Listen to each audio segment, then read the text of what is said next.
HCL technologies അവർ Q2 result publish ചെയ്തിട്ടുണ്ട്. ഡിസംബറിൽ ഉണ്ടായ ക്വാർട്ടർ റിസൾട്ടാണ് പബ്ലിഷ് ചെയ്തിരിക്കുന്നത്. എമൗണ്ട് റെപ്രസെന്റ് ചെയ്തിരിക്കുന്ന കോടിയിലാണ്. അപ്പം കമ്പനിയുടെ ഈ ക്വാർട്ടറിലെ റവന്യൂ ഫ്രം ഓപ്പറേഷൻ നോക്കുവാണെങ്കിൽ 33,872 കോടിയാണ്. അതിന് തൊട്ട് മുമ്പുള്ള ക്വാർട്ടറിലോ 31,942 കോടിയാണ്. നമ്മൾ ക്വാർട്ടർ ടു ക്വാർട്ടർ കമ്പയർ ചെയ്ത് നോക്കുവാണെങ്കിൽ ഒരു 2% റവന്യൂ ഫ്രം ഓപ്പറേഷൻ ഈ ക്വാർട്ടറിൽ കൂടിയതായിട്ട് നമുക്ക് കാണാൻ സാധിക്കും. അതുപോലെ കഴിഞ്ഞ ഫിനാൻഷ്യൽ ഇയറിൽ ഡിസംബറിൽ ഉണ്ടായ ക്വാർട്ടറിലെ കമ്പനിയുടെ റവന്യൂ ഫ്രം ഓപ്പറേഷൻ എത്രയാണ്? 29,890 കോടിയാണ്.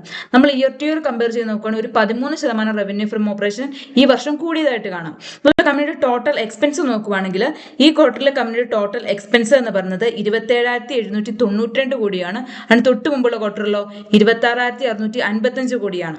നമ്മൾ ക്വാർട്ടർ ടു ക്വാർട്ടർ കമ്പയർ ചെയ്ത് നോക്കുകയാണെങ്കിൽ ഒരു 4% ടോട്ടൽ എക്സ്പെൻസ് ഈ ക്വാർട്ടറിൽ കൂടിയതായിട്ട് കാണാൻ സാധിക്കും. അതുപോലെ കഴിഞ്ഞ ഫിനാൻഷ്യൽ ഇയറിൽ ഡിസംബറിൽ ഉണ്ടായ ക്വാർട്ടറിലെ കമ്പനിയുടെ ടോട്ടൽ എക്സ്പെൻസ് എത്രയായിരുന്നു? 24,235 കോടിയാണ്. നമ്മൾ ഇയർ ടു ഇയർ കമ്പയർ ചെയ്ത് നോക്കുവാണെങ്കിൽ ഒരു 15% ടോട്ടൽ എക്സ്പെൻസ് ഈ വർഷം കൂടിയതായിട്ട് നമുക്ക് കാണാൻ സാധിക്കും. അതുപോലെ കമ്പനിയുടെ പ്രോഫിറ്റ് ബിഫോർ ടാക്സ് നോക്കുവാണെങ്കിൽ ഈ ക്വാർട്ടറിൽ 5,509 കോടിയാണ്. അതിന് തൊട്ട് മുമ്പുള്ള ക്വാർട്ടറിലോ 5,702 കോടിയാണ്. നമ്മൾ ക്വാർട്ടർ ടു ക്വാർട്ടർ കമ്പയർ ചെയ്ത് നോക്കുവാണെങ്കിൽ ഒരു 3% പ്രോഫിറ്റ് ബിഫോർ ടാക്സ് ഈ ക്വാർട്ടറിൽ കുറഞ്ഞതായിട്ട് കാണാം. അതുപോലെ കഴിഞ്ഞ ഫിനാൻഷ്യൽ ഇയറിൽ ഡിസംബറിൽ ഉണ്ടായ ക്വാർട്ടറിൽ കമ്പനിയുടെ പ്രോഫിറ്റ് ബിഫോർ ടാക്സ് എത്രയായിരുന്നു? 6,132 കോടിയായിരുന്നു. നമ്മൾ ഇയർ ടു ഇയർ കമ്പയർ ചെയ്ത് നോക്കുവാണെങ്കിൽ ഒരു 10% PBT ഈ വർഷം കുറഞ്ഞതായിട്ട് കാണാൻ സാധിക്കും. അതുപോലെ കമ്പനിയുടെ profit for the period net profit നോക്കുവാണെങ്കിൽ ഈ ക്വാർട്ടറിൽ 4,082 കോടിയാണ്. അതിന് തൊട്ട് മുമ്പുള്ള ക്വാർട്ടറിലോ 4,236 കോടിയാണ്. നമ്മൾ ക്വാർട്ടർ ടു ക്വാർട്ടർ കമ്പയർ ചെയ്ത് നോക്കുവാണെങ്കിൽ പാറ്റ് ഒരു 4% ഈ ക്വാർട്ടറിൽ കുറഞ്ഞതായിട്ട് കാണാൻ സാധിക്കും. കഴിഞ്ഞ ഫിനാൻഷ്യൽ ഇയറിൽ ഡിസംബറിൽ ഉണ്ടായ ക്വാർട്ടറിൽ പ്രോഫിറ്റ് ഫോർ ദ പീരീഡ് എത്രയായിരുന്നു? 4,594 കോടിയാണ്. നമ്മൾ ഇയർ ടു ഇയർ കമ്പയർ ചെയ്ത് നോക്കുകയാണെങ്കിൽ ഒരു 11% പാറ്റ് ഈ വർഷം കുറഞ്ഞതായിട്ട് നമുക്ക് കാണാൻ സാധിക്കും. അതുപോലെ കമ്പനിയുടെ EPS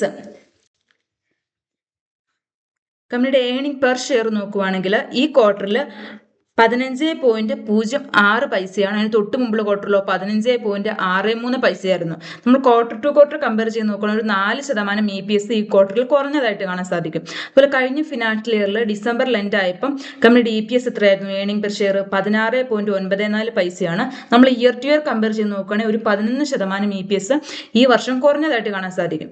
അപ്പം നമുക്ക് ഇൻകം സ്റ്റേറ്റ്മെന്റ് ഒന്ന് സമ്മറൈസ് ചെയ്ത് നോക്കുകയാണെങ്കിൽ revenue from operation quarter to ക്വാർട്ടറും ഒരു ചെറിയ ഗ്രോത്ത്, ഇയർ ടു ഇയർ നമുക്ക് നല്ല ഒരു ഗ്രോത്ത് കാണാൻ സാധിക്കും. അതുപോലെ ടോട്ടൽ എക്സ്പെൻസ് നോക്കുവാണെങ്കിൽ ക്വാർട്ടർ ടു ക്വാർട്ടർ ഒരു 4% കൂടിയിട്ടുണ്ട്, ഇയർ ടു ഇയർ 15% കൂടിയിട്ടുണ്ട്. അതുപോലെ കമ്പനിയുടെ PBT പ്രോഫിറ്റ് ബിഫോർ ടാക്സ് നോക്കുവാണെങ്കിൽ ക്വാർട്ടർ ടു ക്വാർട്ടർ കുറഞ്ഞിരിക്കുകയാണ് ചെറുതായിട്ട്. അതുപോലെ തന്നെ ഇയർ ടു ഇയറും കുറയുകയാണ് ചെയ്തിരിക്കുന്നത്. അതുപോലെ കമ്പനിയുടെ പാറ്റ് പ്രോഫിറ്റ് ആഫ്റ്റർ ടാക്സ് അതായത് നെറ്റ് പ്രോഫിറ്റ് നോക്കുവാണെങ്കിൽ ക്വാർട്ടർ ടു ക്വാർട്ടർ 4% കുറയുവാണ്, ഇയർ ടു ഇയർ 11% കുറഞ്ഞിരിക്കുന്നത്. അതുപോലെ കമ്പനിയുടെ EPS ഏണിംഗ് പെർ ഷെയർ നോക്കുവാണെങ്കിൽ ക്വാർട്ടർ ടു ക്വാർട്ടർ 4% കുറഞ്ഞിട്ടുണ്ട്, ഇയർ ടു ഇയർ 11% EPS കുറഞ്ഞിരിക്കുന്നത്.